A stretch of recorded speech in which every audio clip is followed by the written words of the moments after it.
یوه میاشت کې 200 پاکستانیانو ته مرګ ژوبله. ټي ټي پي بلوڅانو څنګه له پاکستاني پوځ څخه لاره ورکه کړې. پاکستان وایي د طالبانو راتګ موږ ته تاوان وکړ. جزئیات هم دلته وګورئ او چینل سبسکرایب کړئ.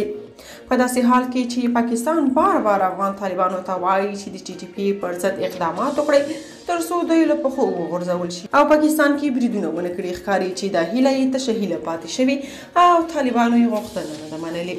تازه خبر دا دی چې پاکستان تر ټولو خونړۍ میاشت په اګست میاشت کې ترهګریزو بریدونو 83 سلنه ډېر شوي. په پاکستان کې په ترهګریزو بریدونو کې د 83 سلنې زیاتوالي سره په دغه هیواد کې د تېرو 9 کلونو په موده کې د اګست میاشت تر ټولو خونړۍ میاشت ښودل شوې. په پاکستان کې د تاوتریخوالو په ډېرو پیښو کې د پړې ګوته ټي ټي پي ته نیول کېږي. د پاکستان د شخړو امنیتي مطالعاتو انسټیټیوټ په روانه میاشت کې 9 نوي ترهګریزې پیښې ثبت کړي چې په پایله کې 112 کسان وژل شوي او 80 نور ټپیان شوي دي.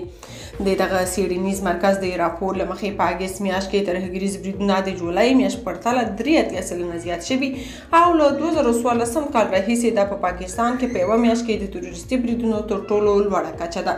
دغه پاکستاني څېړنیز مرکز په جولای میاشت کې په دغه هیواد کې د تروریستي بریدونو 450 پیښې ثبت کړي دي. د دغه مرکز راپور له مخې د روان کال په لومړیو 8 میاشتو کې پاکستان د 22 ځانمرګو بریدونو شاهد و چې له امله یې 220 کسان وژل شوي او 490 نور ټپیان شوي دي. بلخوا د پاکستان سرپرست صدراعظم وایي په افغانستان کې واک ته د طالبانو رسېدو وروسته په پاکستان کې حالت د ښه کېدو پر ځای لا ترینګلې شوي دي. د پاکستان سرپرست صدراعظم انورالحق کاکړ یو ځل بیا واک ته د طالبانو رسېدو وروسته په پاکستان کې د وضعیت د خرابېدو په اړه څرګندونې کړي. هغه له جیو نیوز خصوصي تلویزیون سره مرکه کې چې تېره شپه خپره شوې ویلي ډېرو فکر کاوه چې په افغانستان کې د طالبانو په واکمنېدو سره به په پاکستان کې حالت ښه شي خو د ده په ټکو وضعیت د ښه کېدو پر ځای لا ترینګلی شوی دی.